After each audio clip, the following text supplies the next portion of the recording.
am Brian Champion, the Political Science and World Politics Librarian and coordinator of the House of Learning Lectures. We welcome students, colleagues, faculty, and invited guests here today to hear Dr. David Whittaker, curator of 19th century Western Americana and Mormon manuscripts in the L. Tom Perry Special Collections Division of the Harold B. Lee Library, deliver today's House of Learning lecture entitled, My Dear Friend, The Letters Between Brigham Young and Thomas L. Kane. The library sponsors two main lectures and lecture series, the House of Learning Lectures and the Alice Louise Reynolds Women in Scholarship Lecture. Through these lectures, the library brings together students and scholars to engage in a civil discussion of ideas, and in so doing, the library contributes to building a learned community which fosters the faithful life of the mind. The House of Learning Lecture Series title is taken from the 88th section of the Doctrine and Covenants, verse 119, where the Lord instructs the saints to prepare every needful thing, even a house of learning. Because the library is the campus repository for the literature of all academic disciplines and scholarship, the library is well positioned to be considered BYU's House of Learning. The Harold B. Lee Library takes seriously its campus role as the intellectual heart of inquiry and knowledge, and is honored to provide this House of Learning lecture today. Now, about today's speaker. Dr. David Whittaker is curator of 19th century Western Americana and Mormon manuscripts and is one of the foremost scholars on 19th century Mormonism. Dr. Whittaker received his baccalaureate degree from BYU in 1967 and an MA in 1973 from California State University at Northridge. He returned to BYU to work on a doctorate in history and received his PhD in 1982. He is the author of numerous articles on the history of Mormonism and is the curator who has created registers for the papers of several important and prominent figures in early LDS history, including Parley P. Pratt, Joseph Smith, and Brigham Young, among many others. His interests in the American West naturally flow to Brigham Young and the migration to the Great Basin, and much of Dr. Whittaker's work deals with the settlement of the Utah Territory, for which Thomas L. Kane was most instrumental. A prolific scholar, should one search the BYU catalog for Dr. Whittaker's articles, books, and registers, they would find over 150 titles. Of the many scholars at BYU, the library's Dr. Whittaker is a world authority on early Mormonism, and therefore it gives great pleasure today to welcome our House of Learning lecturer, my colleague and friend, Dr. David Whittaker.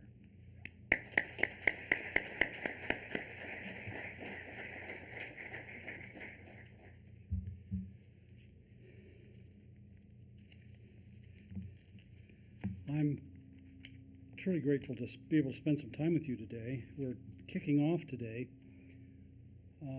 what we hope will be a full school year's celebration of the life and times of Thomas Kane. We have been gathering into the BYU library for a long time. I've been curator here for some 25 years. We've worked hard to gather materials related to the Kane family and have, I think, now established probably the world's best collection of papers relating to Thomas and his wife, Elizabeth.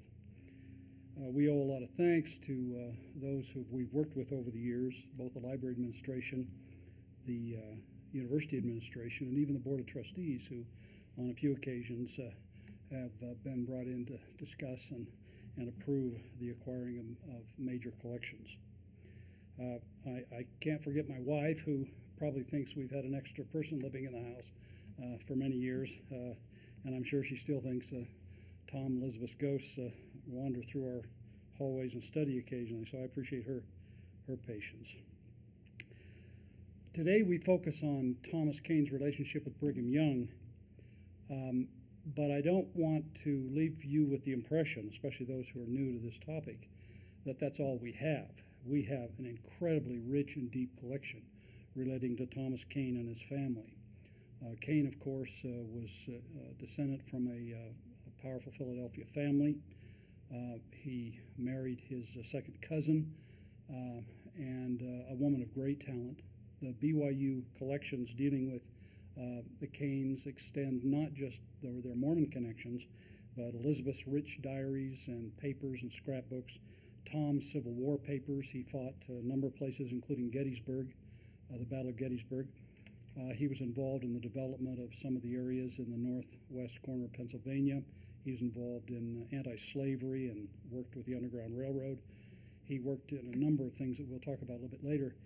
And so the collection is not just about the Mormon connections, it's also a rich repository of Americana, particularly 19th century American history.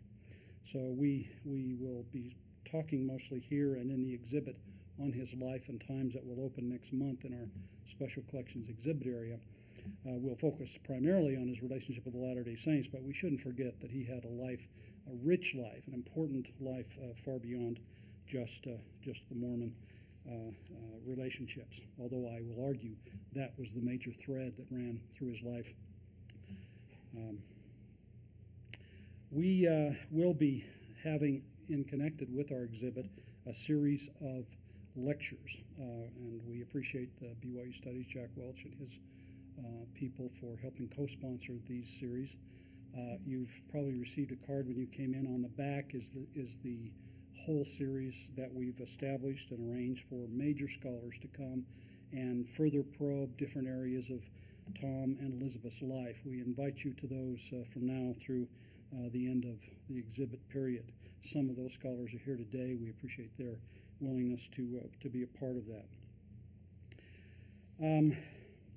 Living as we do in an age of electronic telecommunications with instant text messaging and emails and portable telephones, I think it's difficult for most of us, particularly students today, to try to imaginatively enter into a world of only the written and spoken word, a world of personal relationships which required careful attention to the realities of distances of time and space for the creation of both public and private information. Much of what we're dedicated to preserving in Special Collections, of course, is, in fact, those kinds of records. During much of 19th century Mormonism's history, it could take weeks, if not months, for one letter to go from its creator to the addressee, if it got there at all, or if it got there without being read by people to whom it wasn't addressed. These create serious problems, and when you add to the unstable nature of the Mormon experience in the 19th century in terms of persecution, mass movements of populations, and the roughness of the western frontier, I think we can begin to see how precious the letters that have survived are for helping us further understand relationships of people separated by time and space. Such physical challenges, of course, are multiplied by the level of relationships, the state of the postal service in the area we're dealing with, as well as the costs, which often could be beyond an average person's ability to pay even the postage for. And unlike emailing today, which can, I think, easily trivialize the message being sent so quickly and easily, correspondence in earlier times was more focused and generally, thus, more thoughtful. Erasmus, I remember, defined a letter as a kind of mutual exchange of speech between absent friends. That's a nice definition. And before the invention of the telegraph and the telephone, and besides face-to-face communication, letter writing was the means of communication between people. And for those of us who wish to study the past, essential records, which must be probed. Of course, not all letters are of the same value, but how much poorer would we be if we didn't have, for example, the rich treasure trove of the letters of Thomas Jefferson and John and Jane Adams. By reading their letters, really thoughtful essays, I think, written between those who were present at the creation, so to speak, we are invited into the conversation of two great minds who were among the founding fathers of America. Their correspondence, as Thomas Jefferson wrote Adams, would constitute a journal of their lives, revealing their concerns, their friendships under stress, and, of course, their great love for their life's work. A number of years ago, Dean Jesse gathered together letters that were exchanged between Brigham Young and his sons, and of course edited those for publication. These remain, I would argue, a wonderful record of Brigham Young's role as a father, a role that he considered the most important of all of his many responsibilities. These letters let us see a father who just happened to be prophet and president of the church, counseling his own sons about topics on missionary work, the books they were reading, their schooling, their friends, as well as their expressions of love and appreciation the son shared with their earthly father. To read these letters is to be invited into a personal conversation that continues to teach us many years after they were written. I would suggest to you that the Brigham Young Thomas L. Kane letters provide another important source for understanding not just Brigham and Thomas, but major topics in early Mormon history. I suppose I should begin with the biographical sketches of both. I don't think we need to say much about Brigham Young to this audience. He was born in 1801 and died in 1877. He was a close associate of Joseph Smith, one of the first presidents of the Quorum of 12, and of course became the successor in church leadership to Joseph Smith upon Joseph's death in 1844, and then, of course, the key colonizer and leader of the church in its westward movement and development. Kane is less well known to a Mormon audience, unfortunately. He was born in January of 1822. He died in December of 1873. His father, and we'll only have time to talk about a few members of the Kane family, was a personal friend of Andrew Jackson and James K. Polk. It is said that John Kane was a speechwriter for Andrew Jackson. He was appointed eventually in the 1840s to the federal bench in Philadelphia. He was a major figure in Philadelphia society and obviously became the major connection to the Eastern political establishment that Tom was able to use so effectively for defending and explaining the cause of the Latter-day Saints. Thomas himself was frail. He lived in England and France from ages 17 to 22. He went there to recover his health in part, but also to maybe experience the grand tour that young aristocratic sons were encouraged to do. French thinkers obviously would have a major influence on his life, and we don't have time to develop that here, but that's certainly true. He returned to Philadelphia, where the family home was, in 1844, the year Joseph Smith was killed. He would study law with his father and would be eventually admitted to the bar in 1846. But he was never really attracted to the legal profession. Social and political issues would attract him throughout his life, however. It was the forced Mormon exodus from Nauvoo in 1846 that drew his attention to the cause of the Latter-day Saints. We all anxiously anticipate the publishing early next year by Yale University Press of Matthew Grove's important new biography on Thomas Kane. We've invited Matt to be our concluding speaker in this series, and we'll have those books available at that time. But it is really the first major biography of Kane since Zobel's biography in the 1940s. And so lots of new things are happening as new Kane documents are uncovered. Brigham Young and Thomas L. Kane first met in 1846. Brigham Young was 45, Thomas Kane was 22. Kane was single. Brigham Young had, of course, entered into plural marriage. It's estimated that he had at least 39 wives by February of 1846. Both men were short by the standards of the time, 5'6". Kane, however, was more fragile, probably not weighed more than 130 pounds his entire life, and was thinner and more frail than Young, although, while it's not well known, both men would struggle with health issues throughout their lives, one thing I think which drew them together in part. Brigham Young would die probably of a ruptured appendix, Thomas Kane from complications from pneumonia. The letters. There are about 125 extant letters exchanged between Brigham Young and Thomas Kane. They extend from 1846, when they first met, until Brigham Young's death in 1877. The letters averaged from 3 to 4 per year, with a few spikes. In 1857, during the Utah War, there were 22 letters exchanged between them. 1861, 11. In 1871, 9. The letters themselves vary in length, from one-page notes to 9-plus page detailed information. Kane could address his letters as much to the First Presidency as to Brigham Young as he became acquainted with Willard Richards and others. But not all the letters are extant. There are references in the existing letters to other letters, and we know as Mormonism became a more critical issue in American politics and society that they began to use ciphers. We have a copy of one of the cipher books they use in the Kane papers here at BYU, and no doubt those were either destroyed or simply remain unavailable to this day. As time passed, of course, various individuals going east from Salt Lake were given oral instructions to deliver to Kane, which they did, and so not all the information in their relationship will be probably ever available in written form.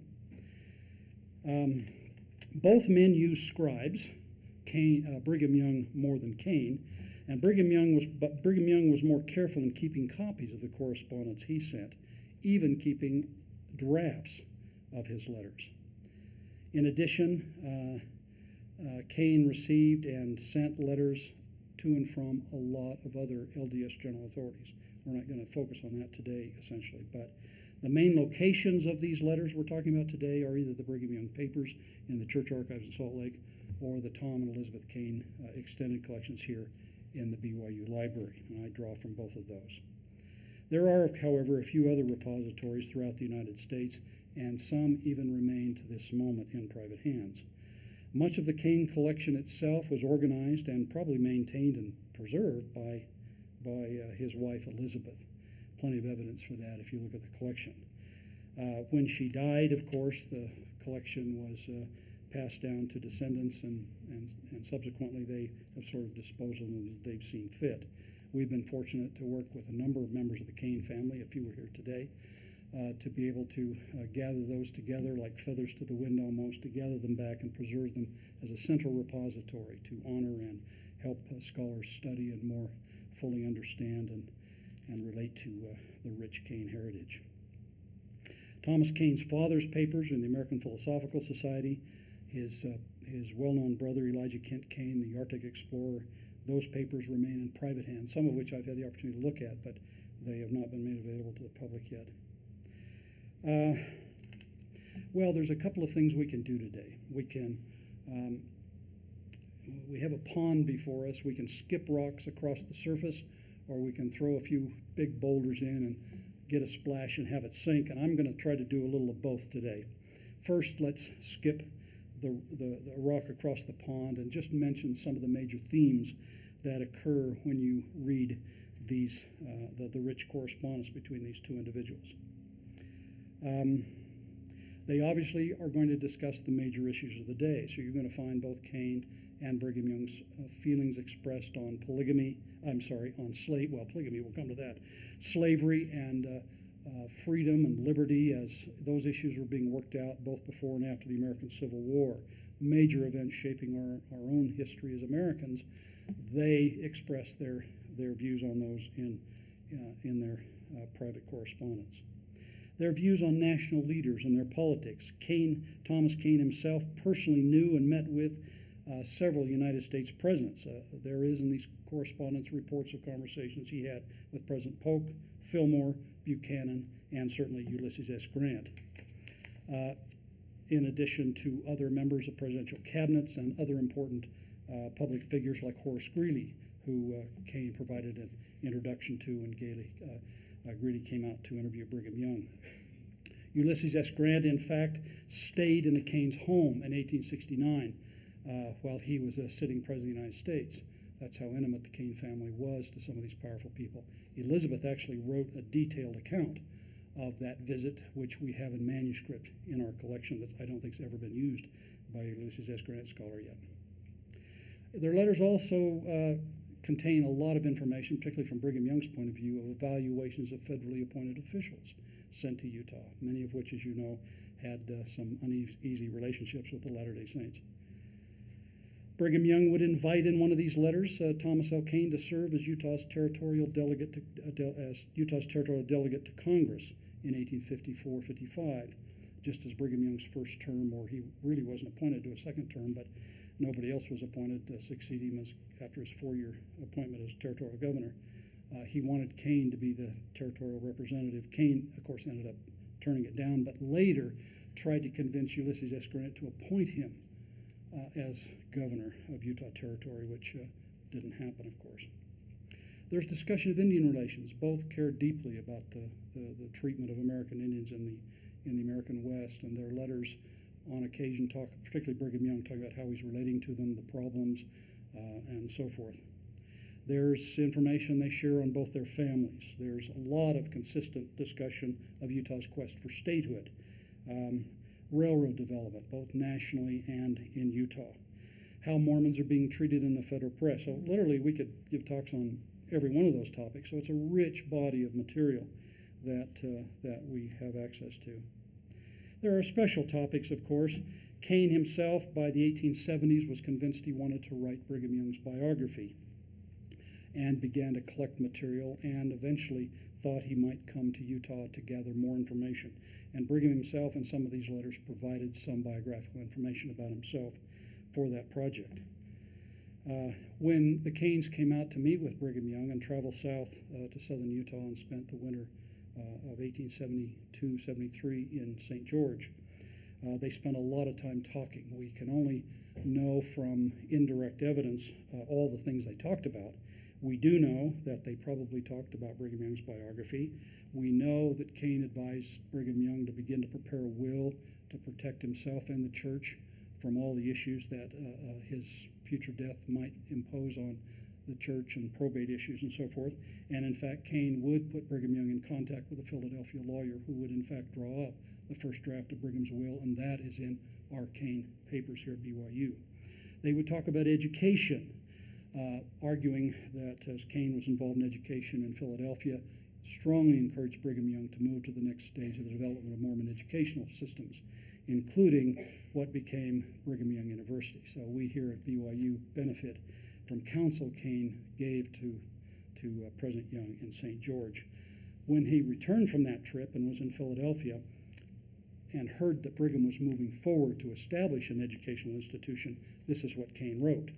Most cheering probably the most important feature of the tidings brought by Mr. George Buchanan is your resolve to found an educational institute worthy to bear your name.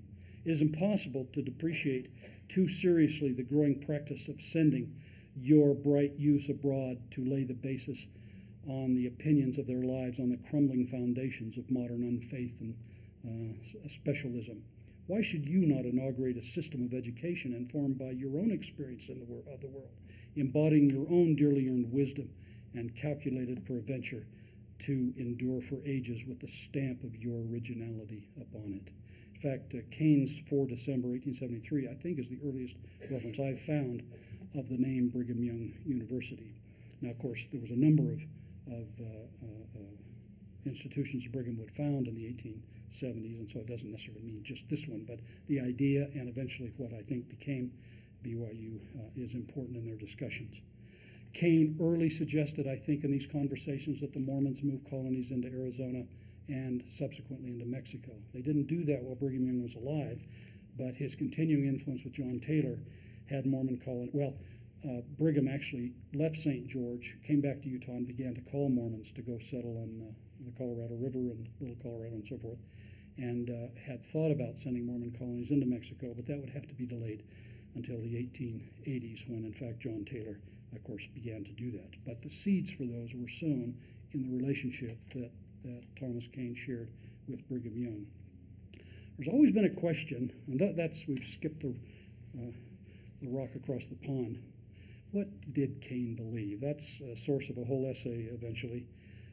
It's difficult to say. Even his own wife wasn't sure. She's sure he was a Christian, but wasn't sure just exactly what particular brand of Christianity he wanted to join.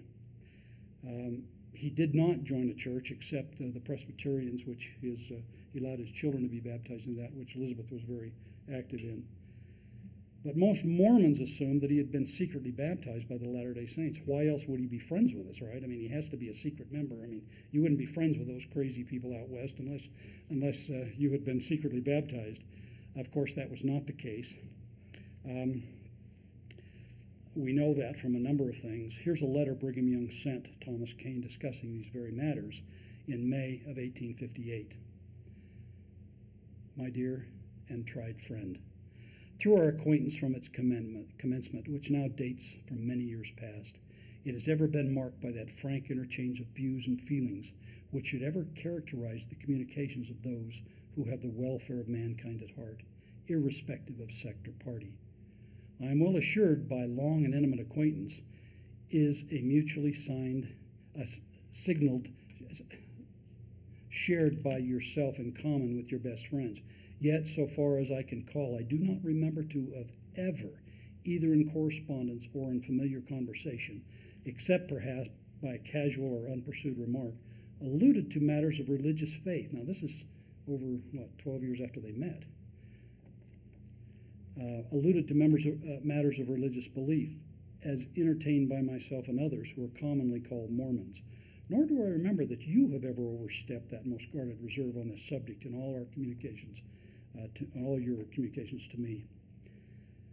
So he says, the faith embraced by the Latter-day Saints is so naturally philosophical and so consistent with and enforcive of every valuable and true principle that should govern every department of life that I am strongly of the opinion that a plain, candid exposition of the faith of the everlasting gospel, which I have so much at heart, cannot probably fail at least to interest a person of your reflective turn of mind. Being such, and then he says, would it be possible for us to talk about religion? So he never joined. In about 10 years later, Brigham wrote him a letter, a paragraph of which says, you are doubtless aware, as heretofore, we should be much pleased to have you embrace the gospel we profess and are striving to obey.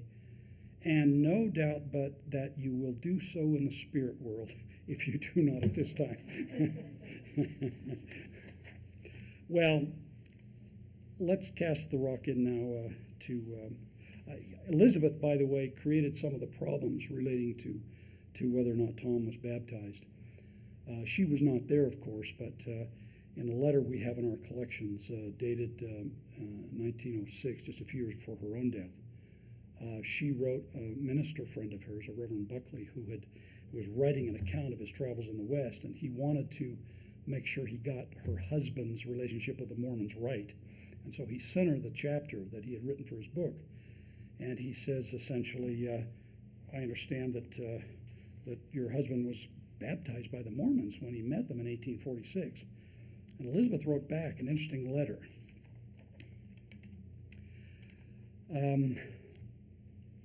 It is perfectly true that Colonel Kane was baptized. And I'm going to argue she didn't know what she was saying. But he was then believed to be dying. He was delirious and entirely unconscious of what they were about. We don't usually baptize delirious people, as far as I know in our history. They hollowed out a log and filled it with water from the Platte and put him in it. The shock aroused him and cooled the fever. Probably did him good physically, but I never heard any Mormon claim that it did him spiritual good on his own knowledge. I have no doubt that they deemed it efficacious to salvation, however, and did it from the purest of motives. Well, I think Elizabeth saying that probably helped create the image that, in fact, that he was baptized. But in fact, what's of course being described is not a baptism to join the church, but if anything, probably a health baptism, which we know began being practiced by Latter-day Saints in Nauvoo. Joseph Smith was baptized at least twice for Emma, or had, not for her, but baptized Emma for the restoration of health. It was a common practice that they carried into the Utah period, and I believe once the tabernacle was finished, the baptismal font there was set aside for one evening for a number of years for baptisms for restoration of health. So if anything, if they hollowed out a log and filled it full of water and then immersed him, that's some detail we didn't have until we have Elizabeth's letter. But there's no evidence anywhere in our Brigham would have known had Tom been baptized in winter quarters, and of course so would others who simply said he was not. But what drew Kane to the Mormons? We have a reminiscent account published later by Henry Boyle, who ended up walking with Thomas Kane after he came out west, where the Mormons were sort of scattered along Missouri River in 1846. He arrived in June, and soon thereafter began visiting the Mormon camps. He hadn't met Brigham Young yet, by the way. The individual Boyle recalls their experience. During a walk through the woods one evening, following a narrow path through the thicket of undergrowth, we came suddenly within a few feet of a man who had just commenced to pray. As we wore on our feet Indian moccasins, we made no perceptible noise, and the man eventually thought himself alone and praying in secret. At the time, I was in the path just to the rear of the colonel, who, on hearing the beginning of the man's supplication, halted, and in so doing turned half around. In other words, they almost missed him when they heard him and they turned, with his face in the bright light of the full moon, and in such a position that every feature was plain to my view. I never before listened to such a prayer, so contrite, so earnest, so fervent, and so full of inspiration. We had involuntarily taken our hats off, as though we were in a sacred presence. I can never forget my feelings on that occasion, neither can I describe them. And yet the colonel was more deeply affected than I was.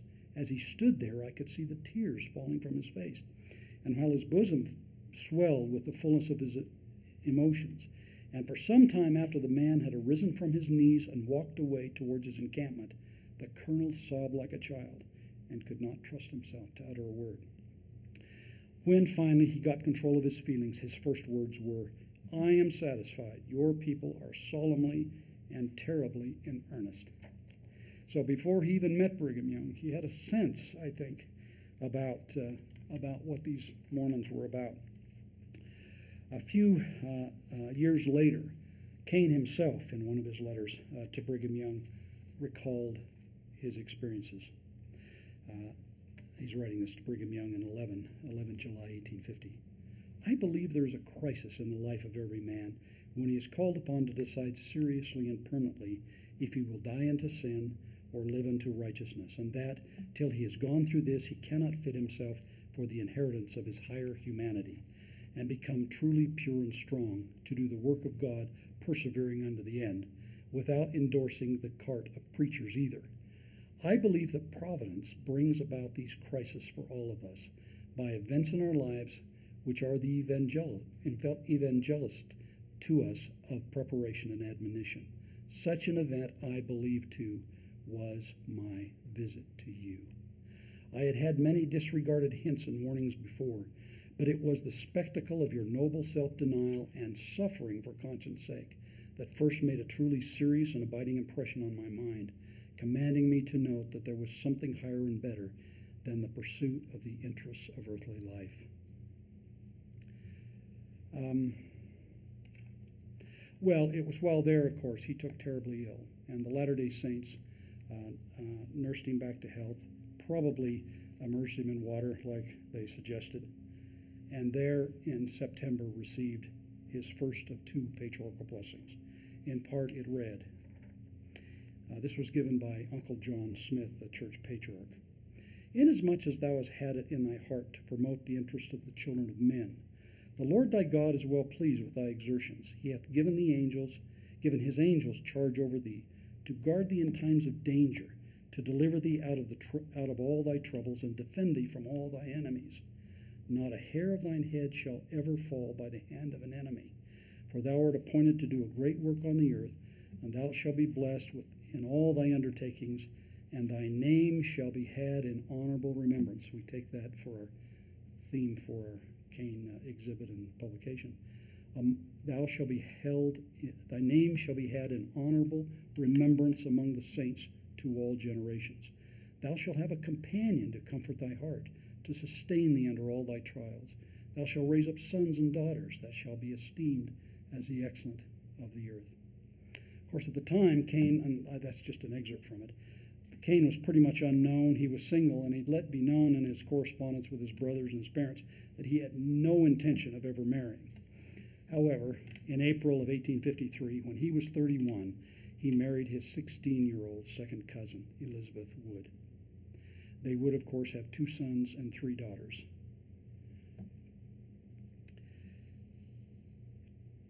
In a letter to Brigham Young in February of 1851, he was still thinking about his blessing. He wrote, Does that blessing still hold? Brigham Young, in his response in September of 51, said, I have talked to Patriarch John Smith, and he told me it still holds. Kane held a special place in his heart for the old patriarch, and Brigham Young reported to him several times the state of his health and his activities.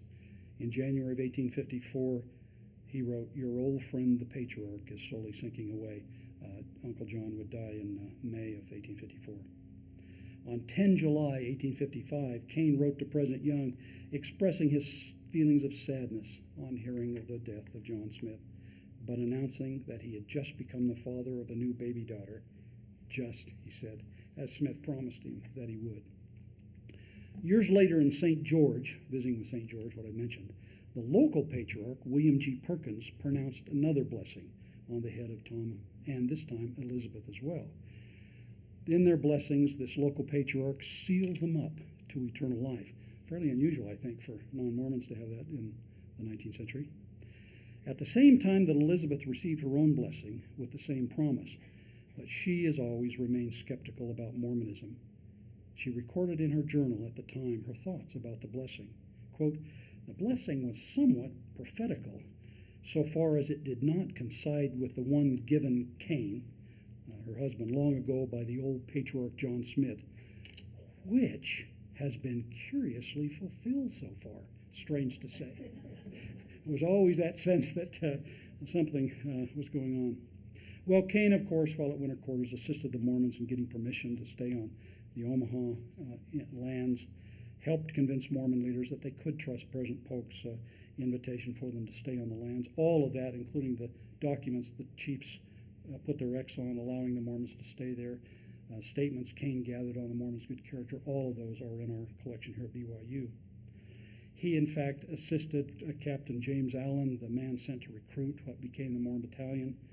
He actually stayed in Captain Allen's tent. We actually have a drawing Kane made of the tent in our collection. But here, I think, was the beginning of what would become a familiar pattern in Mormon history.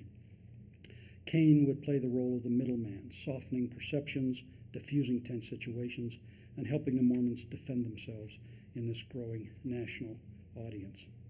Kane, of course, himself throughout his life would return to those critical events of 1846. By defending the Mormons, he said in a letter to Brigham Young in July of 1850, as it happened that the personal assaults upon myself make your cause become so identified with my own, that your vindication became my own defense. Well, I won't read all of that.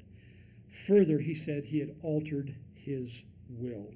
Requesting on his death, he told Brigham Young, to receive my heart to be deposited in the temple of your Salt Lake City, that after death it may repose, where in metaphor at least it has where it often was when living. Now, there's a man who was sincere and remained that way throughout his life. I think you can see why Brigham Young loved him. Well, we just have time for a couple of things. Mormons accused, non-Mormon critics accused the Mormons of hiding plural marriage from Kane. That is not true. At least initially, they didn't feel the need to tell him about it, of course.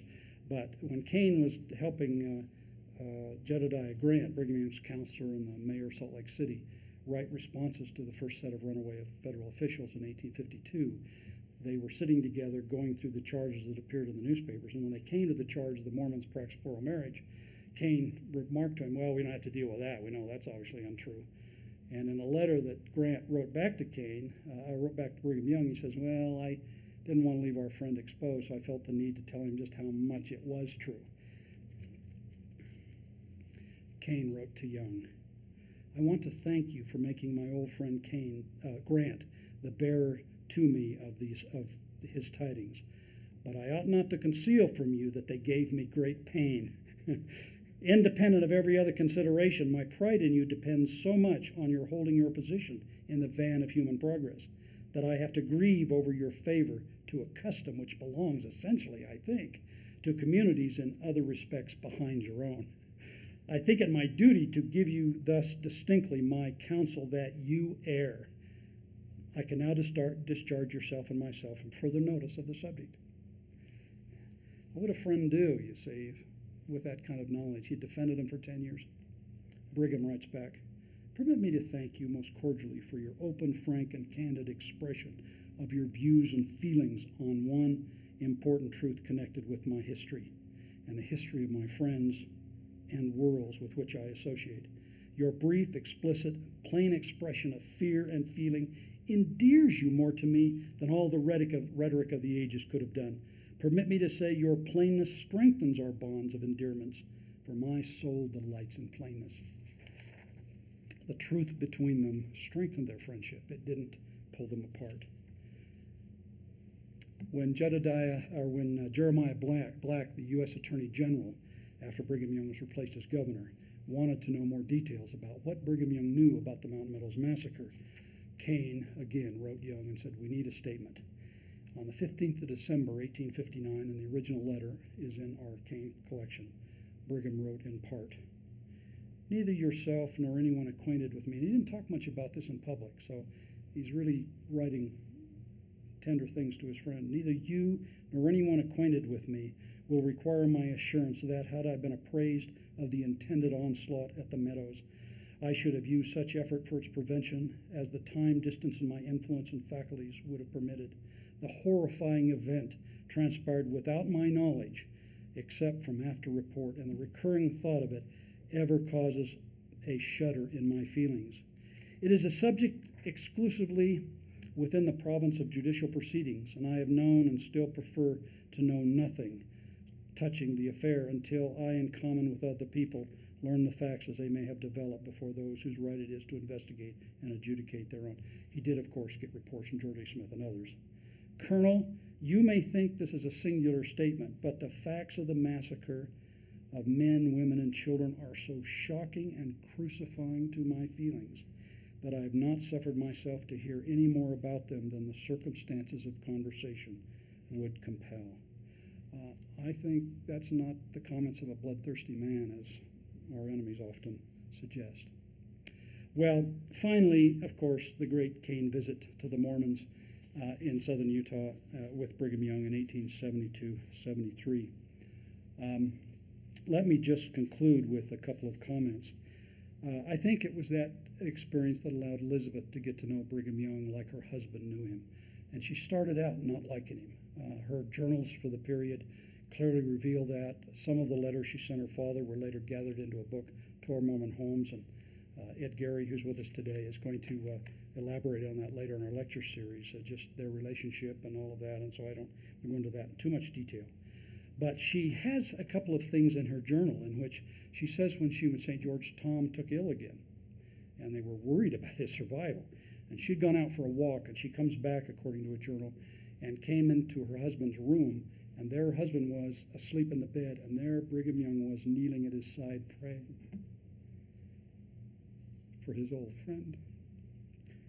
I think she was as deeply moved as I think I would have been in that experience. And then she wrote in her journal, "My goodness, I should go back and tone down all the bad things I've said about Brigham Young." Well, she came away liking Mormon women better, not agreeing with polygamy, but liking them better and liking the Latter-day Saints better. I think she came by that period to see what Tom Kane saw early on. Well, what does all this mean for those of us who live many years later? Well, I think we are invited by using the Kane collection, and it's a rich collection. There's enough there for theses and dissertations and articles on all kinds of topics. I would suggest that one of the things we will try to do in our exhibit that will open next month is to display some of the things I've mentioned today, but a lot of other things we haven't had a chance to talk about. Things will be related to talks that scholars we've invited to talk, as indicated on your little flyer there, to expand and deepen our understanding of Thomas Kane. I think that blessing given to him in 1846, that he would be held in honorable remembrance, is something we continue to try to fulfill, I think. At least I've felt that through the years. When Kane was dying, he said that he wanted to send a sweet message to his Mormon friends. "My dear Mormon friends," as Elizabeth wrote to George Buchanan after announcing to the Mormons that he had passed away. Well, so much more we could say, and we'll leave that to other times. I would invite you to for the lectures that we're going to have in the coming months. We invite you next month to come for the opening of the exhibit, where we'll have some wonderful things, photographs as well as paintings, as well as letters and other things. And I hope that you will come to share the richness of this man's life and his great contributions to our history, as I've come to know. Thank you.